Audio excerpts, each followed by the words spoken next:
चेंबूरमधील झाड दुर्घटनेच्या अहवालावरून राजकारण चांगलंच तापलेलं असताना या गदारोळामध्ये साकीनाका इथं मॅनहोलमध्ये पडून एका व्यक्तीचा मृत्यू झाल्याच्या दुर्घटनेची चौकशीचा अहवाल मात्र अजूनही रखडलाय।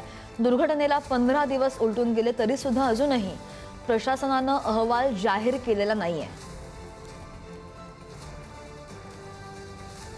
आणि या संदर्भात आणखी जाणून घेऊयात, आमचे प्रतिनिधी धनंजय दळवी आपल्या सोबत आहेत। धनंजय, अहवाल यायला विलंब का होतोय, काय अडचणी समोर आहेत?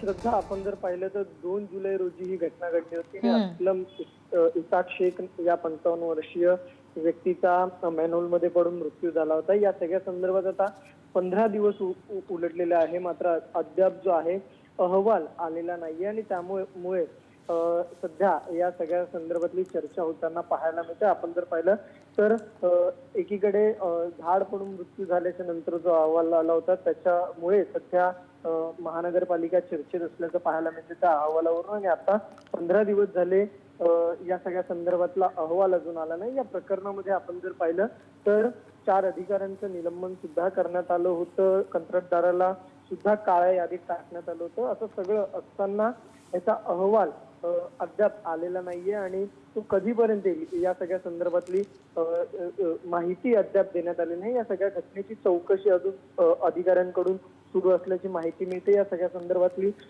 समिती तयार करण्यात आली होती आणि त्याच्या मार्फत चौकशी करण्यात येते। आता या सगळ्या अहवाल यायला आणखी किती विलंब होणार आहे या सगळ्या संदर्भात आता विरोधक खऱ्या अर्थाने प्रश्न उपस्थित करताना पाहायला मिळतात। त्यामुळे घटना घडली त्याच्यानंतर काही नियमावली जाहीर करण्यात आली की त्या संपूर्ण परिसरामध्ये बॅरिकेडिंग करणं गरजेचं आहे आणि तशा पद्धतीने बॅरिकेडिंगला सुद्धा आता सुरुवात काही ठिकाणी झालेली पाहायला मिळते। स्वच्छता करताना असेल, मॅनहोलचं झाकण तुटलेलं असेल तर त्या ठिकाणी बॅरिकेडिंग नाही हो, बरोबर आहे। नियमावली जरी जारी केली गेली असली आणि अंमलबजावणी जरी होत असली तरी सुद्धा अहवालाची प्रतीक्षा कायम आहे।